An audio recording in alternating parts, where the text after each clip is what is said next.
Hi, David here, and welcome back to the channel. In this series of videos, we are looking at the teaching of divine love as conveyed through the automatic writings of the early 20th century medium James Padgett. In the last video, 10.1, we looked at a couple of early messages that James received from Jesus, both indicating a desire to correct misunderstandings as to who and what Jesus is, and to teach about divine love by making use of the opening offered by James's mediumistic ability. We see these points reinforced in today's message, together with an attempt to impress upon James the value of what he is being asked to do, and the importance of James accepting the identity of his communicators and the content of the messages they write. And James does need this reassurance because, for obvious reasons, these are not easy things for him to accept. The message we're going to look at today was delivered on Christmas Day, December 25, 1914. I am here, Jesus. You are my true brother, and I will tell you what I desire you to do at this time. You must not let the worries of your business life keep you from giving your thoughts to God in worship and in prayer, and from believing in me and loving me as your friend and teacher, for I am, and wish only to have you do those things which will make you at one with the Father and love me more. You must try to let all your thoughts turn to the mission which I have selected you to do. For I have chosen you, and you must do my work. As I am the one that God selected to do his work when I was on earth, so you are the one that I now select to do my work, by giving to the world my messages of truth and love. I will soon commence to write them, and you must preserve them until such time as you shall be in condition to publish the same, which will not be very long, for I have already told you the means that will enable you to give your whole time to me will soon be at your command. I think any of us might struggle to accept a message with this content, even if you manage to get past the challenge presented by the identity of the communicator. There is then the challenge of accepting what is being asked. Although he's interested in spiritual matters and in the development of his own mediumship, James is also an attorney working to establish himself with a position in society, enjoying the esteem of his social peers, and hoping to achieve a degree of material comfort for himself and his family. To have someone come along claiming to be Jesus, expressing himself through James's automatic writing, and asserting that he has selected James for an important spiritual work, challenges both James's credulity and his hopes for the kind of life and career that might lie ahead for him. Not only that, but a genuine soul might well wonder whether they are worthy of such a task. Jesus picks up on this by saying, I do not want you to think that you are not worthy to do this great work. For if you were otherwise, I would not have selected you. And this fact alone should be sufficient to make you not doubt that you are a suitable person for the work. Let me tell you now that no matter what you may think will happen to your business affairs and work, I will look after you and remove all obstructions so that, as I say, you will soon be able to commence your duties. So an effort is being made to reassure James that, knowing the identity of his communicator, he should feel able to rely upon his judgment and upon his willingness and ability to look after James in the doing of the work. This is not to say that James's hopes for the future will all be met in accordance with his expectations, but there is a clear statement that he will have the means to do the work. There is also a clear statement as to what the work is intended to be. In my teachings, I want to show that I am only my Father's Son, as you are his Son, and not to be worshipped as God.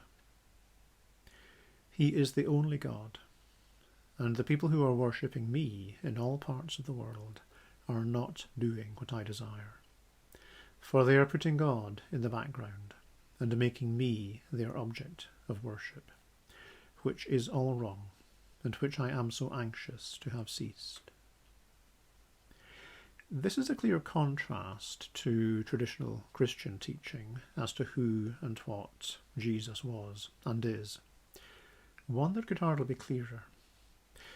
Traditional Christian teaching is almost entirely Trinitarian, which is to say that God, Holy Spirit, and Jesus Christ are in some way one, meaning that Jesus is in some way God in human form. In this message to James Padgett, Jesus could not be clearer that this is simply wrong.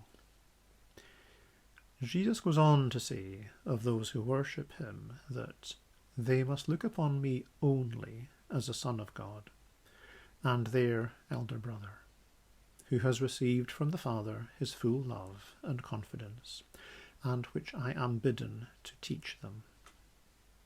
You are not to let anyone tempt you to let your love of God be displaced by any love that you may have for me.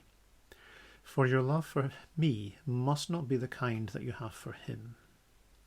He is the only God, and you must worship him alone. So be careful and make the distinction, or you will make a most egregious mistake. It is clear from this that correcting existing beliefs as to who and what Jesus was and is has the potential to form a large part of the task ahead of Padgett. Yet there is more, and always in the background, of course, is the question we would all ask if we found ourselves in this situation. Why me? And for those of us not in that position, there is the obvious question, why James Padgett?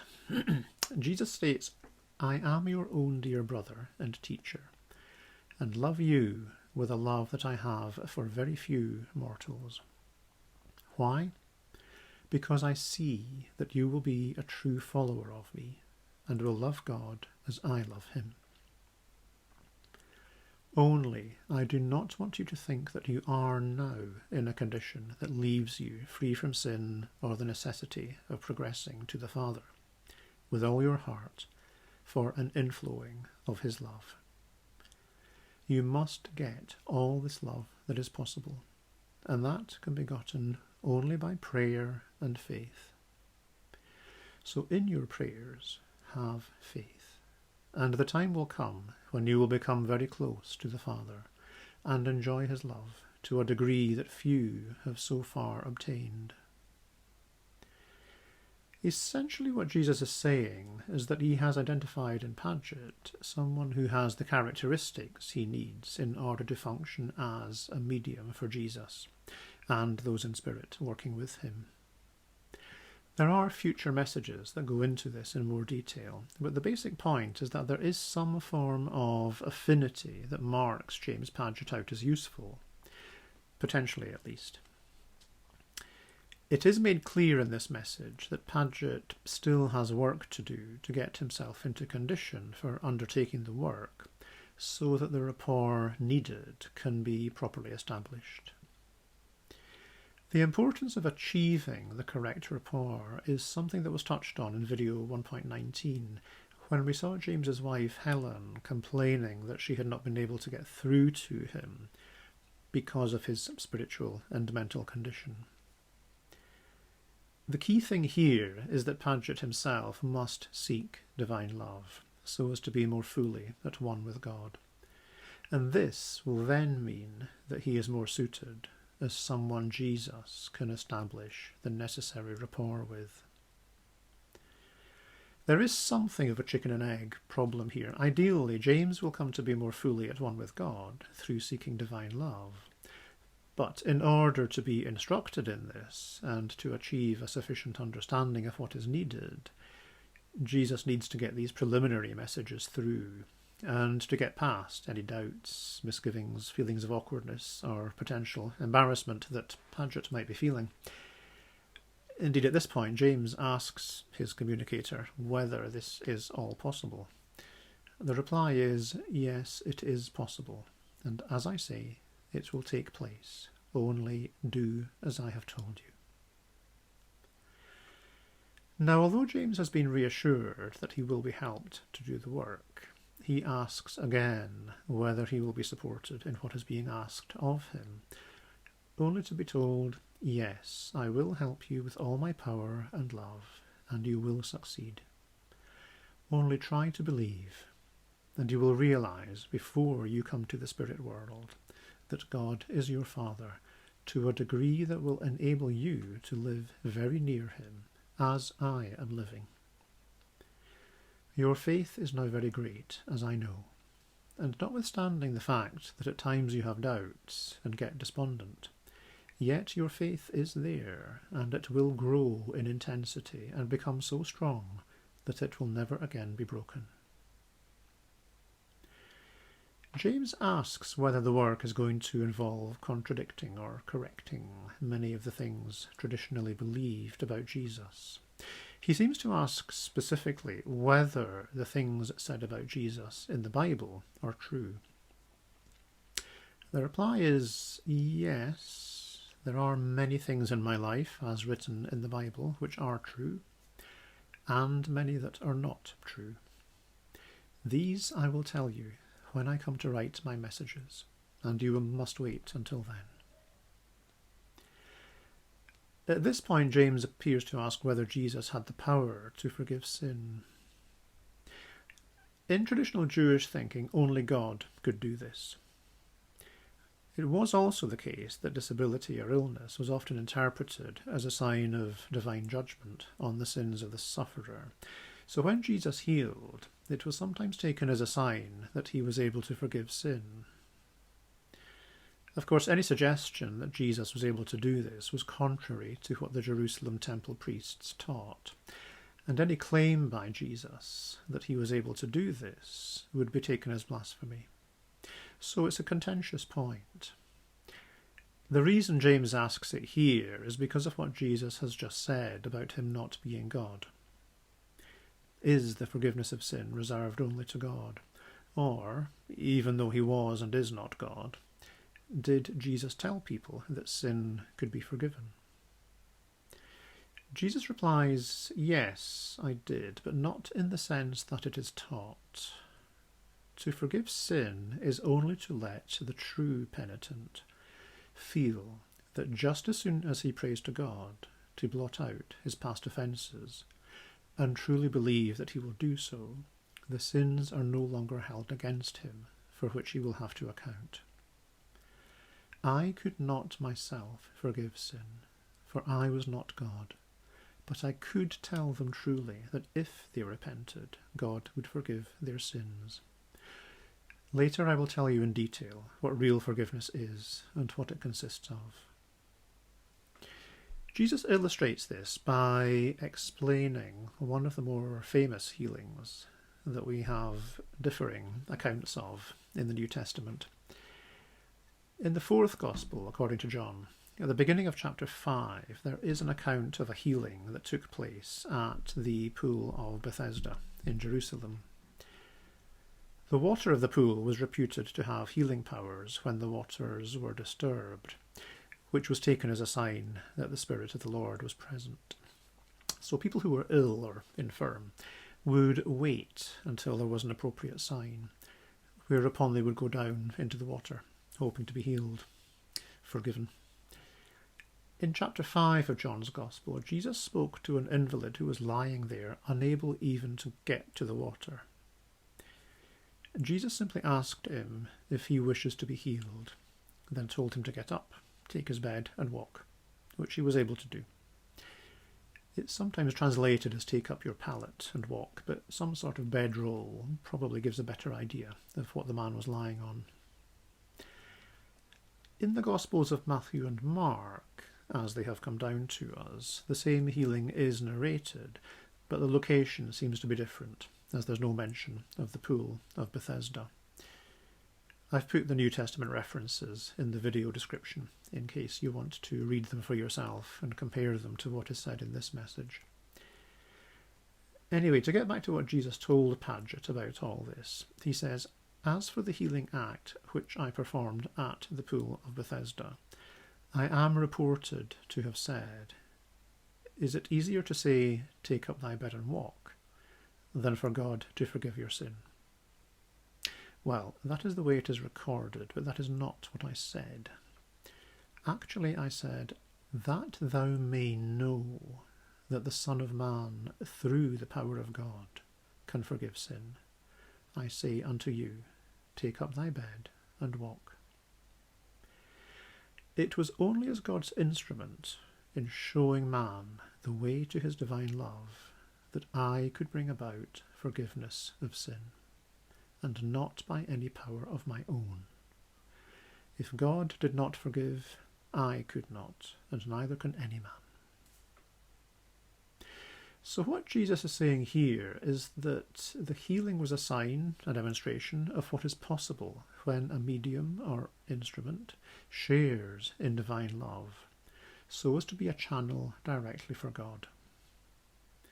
For the person healed, it was an important sign of God's willingness, keenness even, to forgive.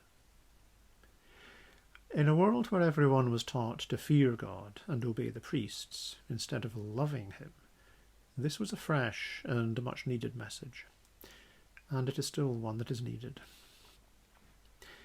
In response to all this, James Padgett asks an interesting question. If Jesus is correct in saying that only God can forgive sin, what about Christian churches that claim to be able to do it? The reply is clear. I know that a church claims that authority, but it is not correct. It has no power to forgive sin, or to grant any favour or indulgence to mankind, and its assertions of that power is a mere usurpation of what God alone has the power to give. May God's blessing and mine rest upon you tonight, Jesus. The message is clear. Those who have spiritual knowledge have an important role in sharing and teaching that knowledge, but never tolerate anyone who seeks to set themselves up as a necessary intermediary between you and God. You are a child of God just as surely as anyone else walking this earth, or who has done in the past, and you are just as entitled as anyone else to the fullness of that relationship.